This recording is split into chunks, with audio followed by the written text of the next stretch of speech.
Boa tarde. Temos a grande satisfação hoje, a grande honra de contar com a participação do Pedro Monteiro, diretor da empresa Virrosas, uma das empresas mais antigas em operação na Amazônia, fundada em 2013, portanto... 1913.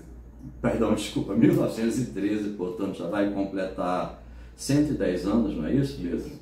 O Pedro é economista, muito atuante como liderança empresarial, membro de várias entidades importantes, como a Federação das Indústrias, e também nos dá a honra de ser membro do Conselho Diretor da Associação Panamazônia. Então, eu queria mais uma vez agradecer ao Pedro Monteiro por essa oportunidade, pelo apoio que ele sempre presta à Associação Panamazônia, pelo seu engajamento, né, em favor dos nossos objetivos institucionais, do desenvolvimento econômico da Amazônia, da promoção das ideias liberais. E agora eu passo a palavra para o Pedro Monteiro, para que ele se apresente e nos diga ele mesmo quem é Pedro Monteiro. Pedro, por favor. Muito obrigado, Elisara. Obrigado pelo convite de participar. Bom, eu sou economista, formado pela UFAM, tenho pós-graduação pela FGV em Administração de Empresas e algumas mais outras pós-graduações na área de inovação e gestão empresarial, na Dom Cabral e na Universidade de Novo México. Me considero uma pessoa dinâmica, uma pessoa apaixonada pela Amazônia e nascida na Amazônia, e assim, uma das maiores missões que eu tenho na vida realmente é desenvolver a nossa empresa e, consequentemente, ajudar a desenvolver o nosso estado, né? E a nossa região amazônica. Pedro, com essa história familiar, né? A sua família chegou aqui ainda na época da borracha, antes, né? Acho que até um pouco antes do ciclo da borracha. E então a história empresarial da família é muito longa. Acho que talvez uma das famílias empresariais mais antigas aqui de Manaus. Então me parece que era natural o caminho para você acabar também entrando na vida empresarial, mas não necessariamente. Muitas pessoas de famílias empresariais, os herdeiros, né, muitas vezes seguem outros caminhos, vão ser médicos, advogados, artistas, enfim, seguem outro caminho da vida. Qual foi o fator preponderante? Como é que você se tornou empresário? Certo, como você mesmo disse, né, tanto a família por parte de pai quanto a parte de mãe, todos meus avós eram empresários, tenho tios empresários, então assim, isso acabou que no meio que eu vivi era algo natural. Eu fui criado assim como se meio que não tivesse um outro caminho a seguir. E de fato, isso somou-se com a minha vontade de ser protagonista nessa questão de desenvolvimento. Eu acredito que, como empresário, eu posso atuar de forma mais eficaz nessa parte do desenvolvimento regional. Acho que é isso. Em que momento foi que você viu que... Quando é que você entrou na empresa? Você está com que idade hoje, Pedro? Hoje eu tenho 36 anos. Você começou na empresa quando? Comecei com 15 anos na empresa, mas meu pai quis que eu tivesse outras oportunidades fora da empresa para que eu pudesse ter vivência de mundo, olhar o mundo com outras perspectivas, né? E prestei consultoria na área de incentivos fiscais e uma série de outros trabalhos que eu tive a oportunidade de participar, de desenvolver, para que mais ou menos com 28 anos eu voltasse já para percorrer o caminho para assumir a empresa. Isso se deu efetivamente pouco antes da pandemia. Eu acabei assumindo a gestão de fato. Hoje estou eu e o meu sócio Eduardo, e fazendo parte do conselho administrativo o meu tio e meu pai. Somos 4 sócios. Pedro, você ainda agora mencionou que você vem de uma família empresarial, tanto do lado de pai quanto tanto do lado paterno quanto do lado materno, né? Então, essa formação familiar, como é que isso impactou em você, na sua formação, nos valores que você traz, né? E qual o impacto disso para a gestão da empresa, para a sua atuação como empresário, os valores que você recebeu em casa, da sua família? eu sempre tive o exemplo, assim, tanto na empresa quanto dentro de casa, que a gente precisa ser ético, custe o que custar. Porque uma coisa que meu pai sempre me ensinou, assim, a não dar voo de galinha, né? Porque muitas vezes o caminho quando você não tem ética, você acaba indo por um caminho que não é sustentável. E isso eu pude ver o exemplo e ver na prática também. Na vida empresarial às vezes aparecem atalhos para você fazer, só que não é o melhor caminho. Isso eu aprendi desde cedo e graças a Deus sempre coloquei isso em prática.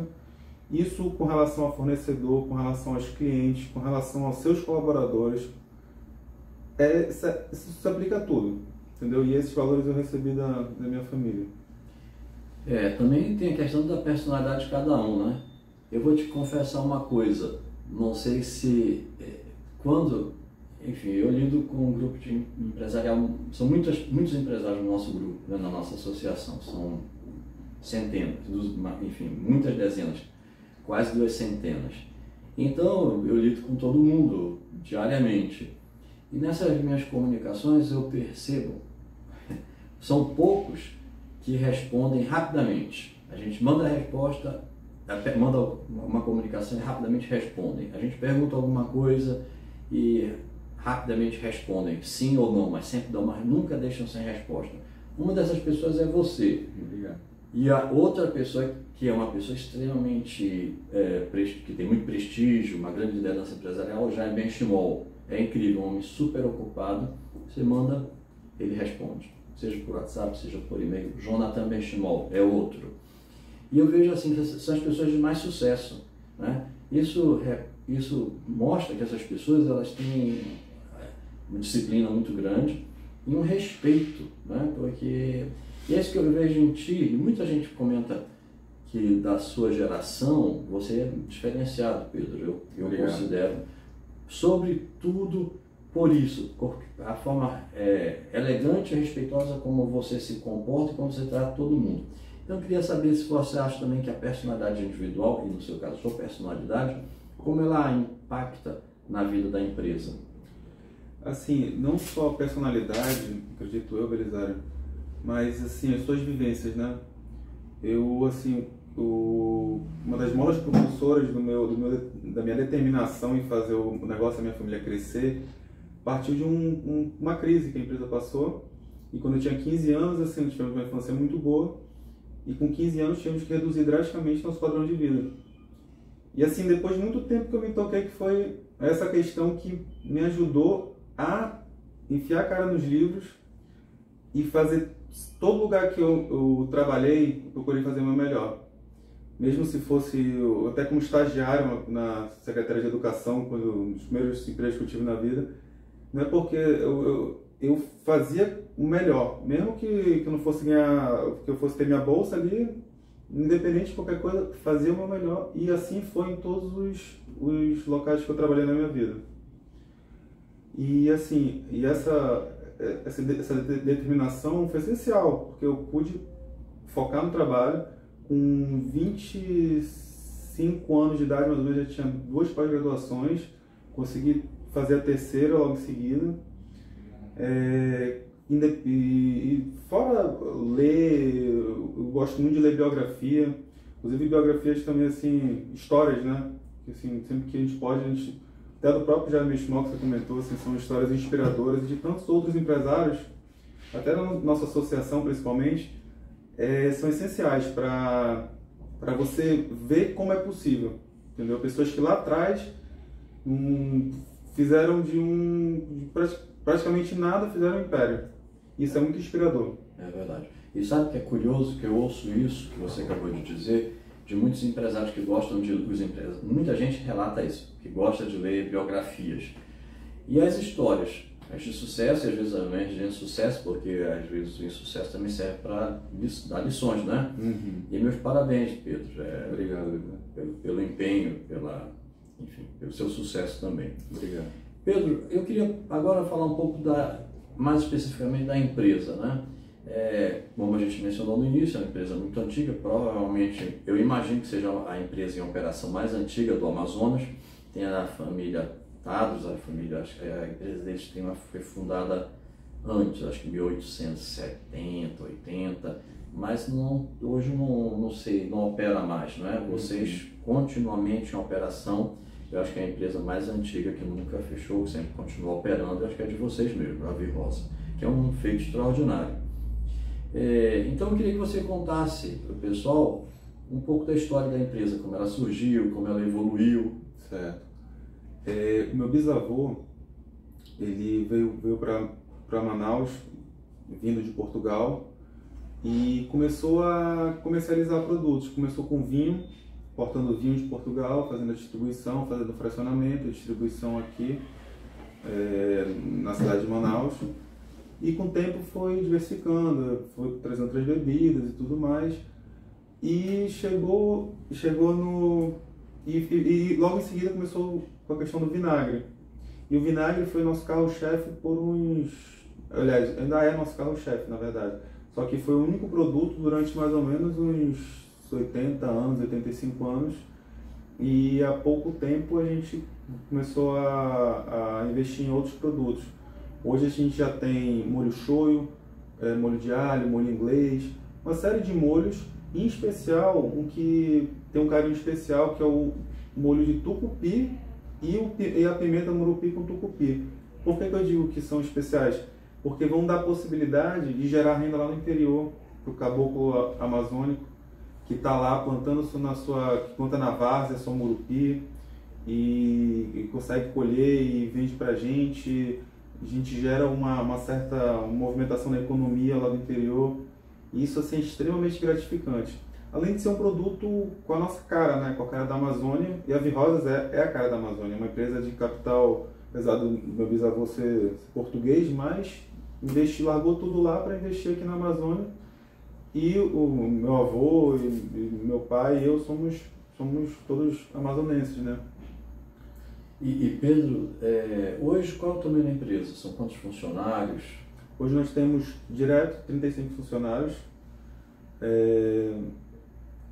Indiretos eu estimo que mais ou menos uns 70, 80 trabalhadores diretamente. E o posicionamento dela no mercado? Qual é a faixa de mercado que ela tem?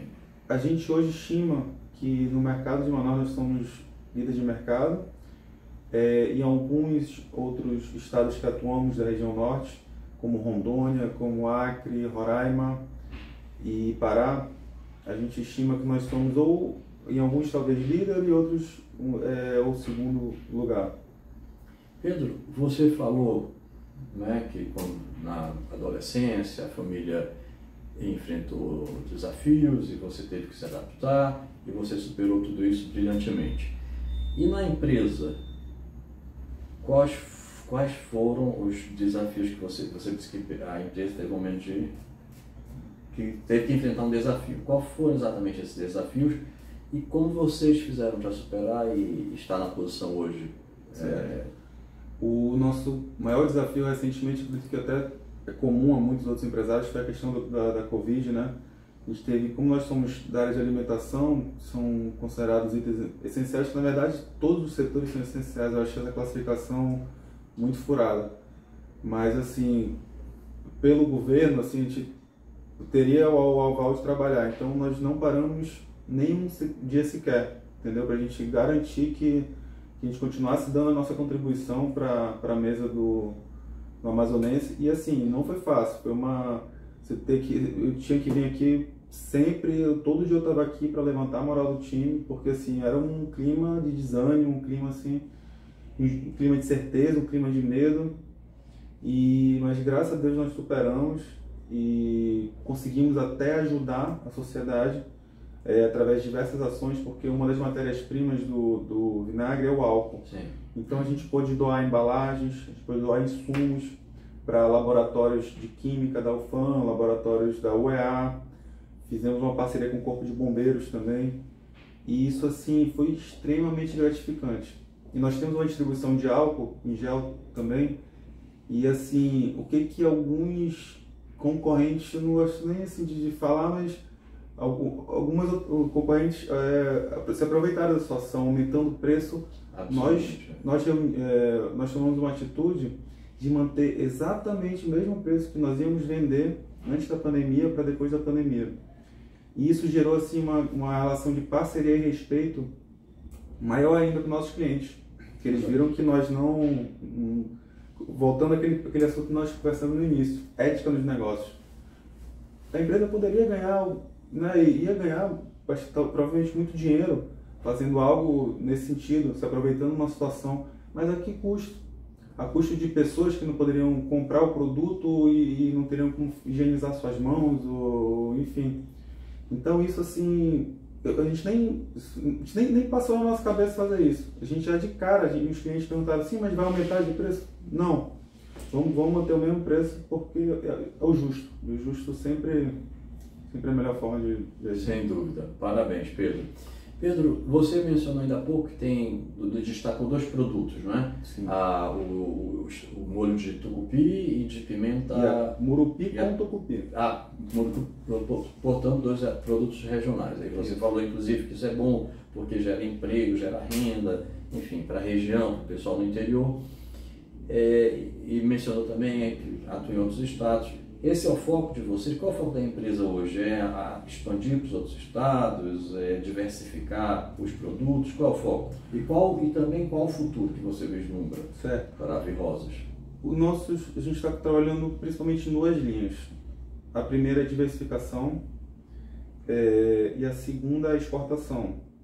A gente já visitando algumas feiras, mas como visitante estamos ainda entendendo a dinâmica. Fizemos uma capacitação também, temos uma consultoria para a área de exportação e a gente pretende, talvez ano que vem, já participar de uma feira como expositor mesmo, levando o nome da Amazônia e levando também os demais produtos que não tem tanto apelo amazônico, mas também que fazem parte do mix.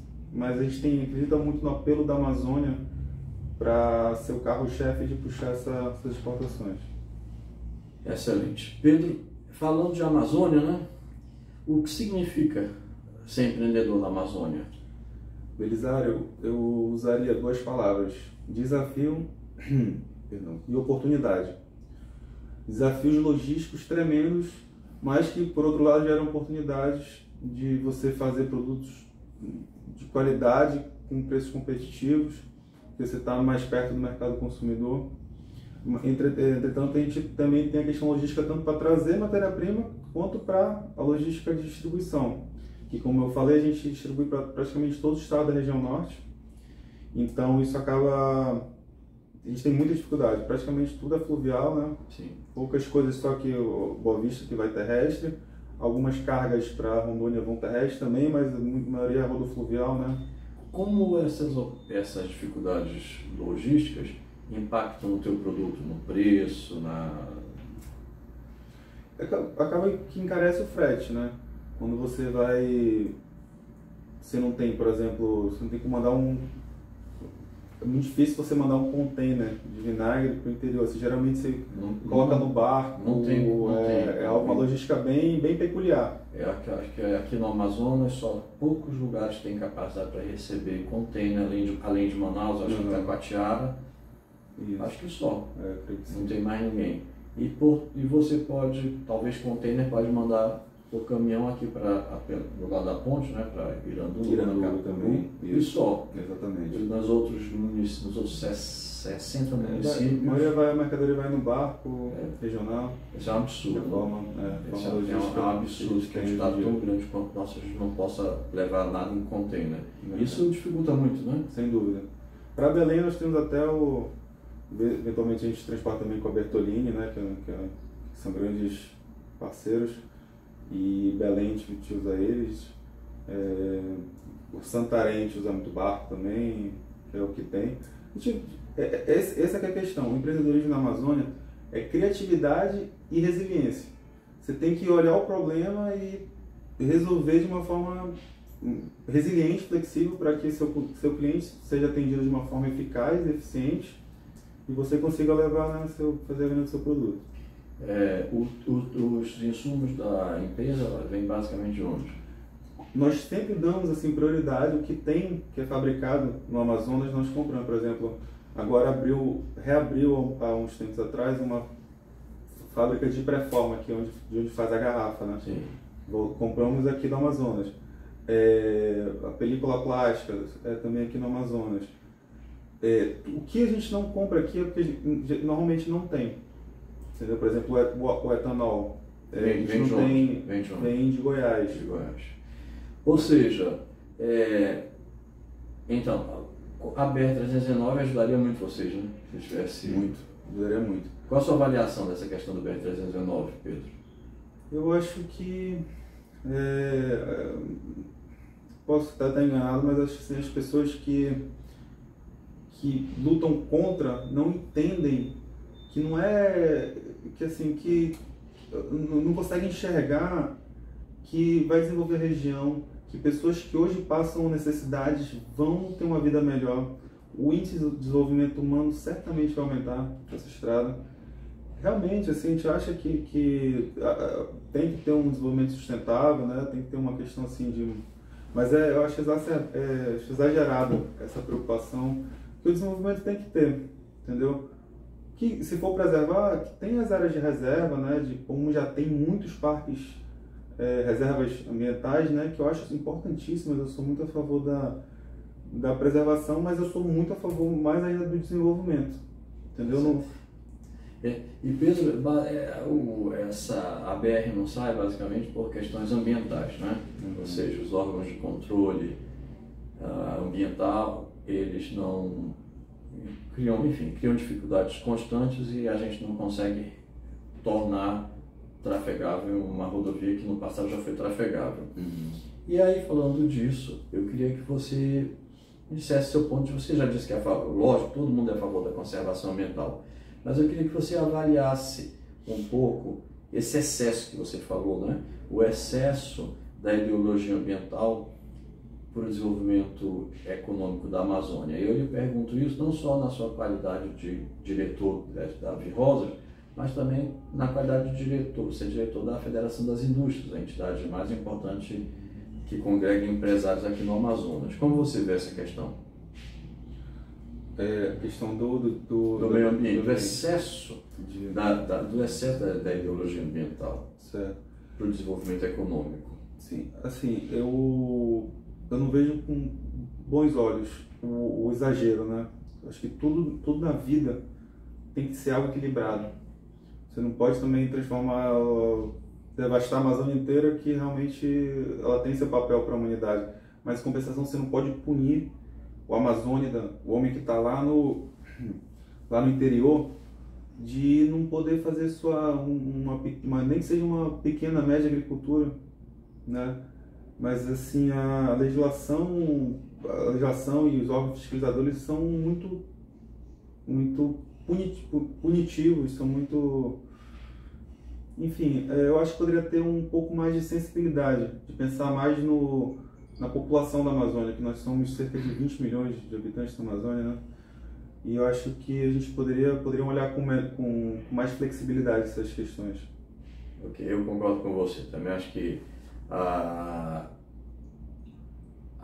o desenvolvimento econômico ele é pré-requisito para a conservação ambiental, porque o principal inimigo, tanto do meio ambiente quanto da sociedade, é a pobreza, né? Então, se você não consegue desenvolver economicamente uma sociedade, você também não consegue conservar o meio ambiente, não tem saída. Falando nisso, dessas exigências ambientais, eu passo para um outro tema, que é a questão das outras exigências, das exigências da burocracia, dos excessos de norma. E aí eu pergunto para você, eu sei que você é um defensor das ideias liberais, e eu queria saber o que você pensa, qual a importância, né, qual o impacto de medidas liberalizantes para o desenvolvimento econômico e para o desenvolvimento das empresas. Eu acho importantíssimo, Belisário, porque vou lhe dar um exemplo. Hoje das inúmeras, que são em torno de 20, 25 procedimentos entre licenças e procedimentos que a gente tem que atender, eu vou tirar dois exemplos. O primeiro, a área ambiental. Nós hoje temos a licença municipal da SEMAS, nós precisamos ter a licença federal do IBAMA E ainda nós temos que prestar contas para o IPAAM, por conta de questões de recursos hídricos e tudo mais, questão do estudo do solo. Então, só a Viosa tem que prestar contas para 3 órgãos ambientais. Poderia haver formas de repente, unificar essa fiscalização, porque isso gera custos para a empresa, né? Você tem uma pessoa aqui que ela praticamente passa o mês inteiro mandando documentos para órgãos fiscalizadores, para questões de licença, para questões corriqueiras do dia a dia. E também tem a questão da frequência dessas licenças, né? Sim, porque elas são os órgãos exigem que sejam renovadas com muita frequência, não é isso? Sem dúvida, isso realmente atrapalha muito. Questões contábeis também, eventualmente tem normas não muito constantes, com muita frequência, há mudanças que exigem mais mão de obra, mais tempo despendido nessa questão da prestação de contas, com o liberalismo isso poderia ser muito mais simples. Você ter essa forma, você não pode também não ter nenhuma regulamentação. Eu acho que o governo tem que ter o mínimo possível e deixar que o mercado regule o restante. Entendeu? O próprio mercado vai regular as empresas. Então, Pedro, a gente já está chegando no final. Achei excelente, muito obrigado. Mas eu queria ainda que você, uma última consideração sua. Queria que você respondesse essa pergunta. É possível se desenvolver, é possível prosperar com o cerceamento da liberdade? É possível prosperar sem liberdade? O que você acha?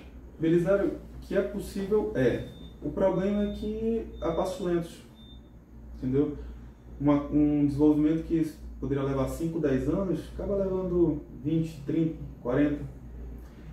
Com determinação, você vai atrás, você consegue desenvolver, né? Mas,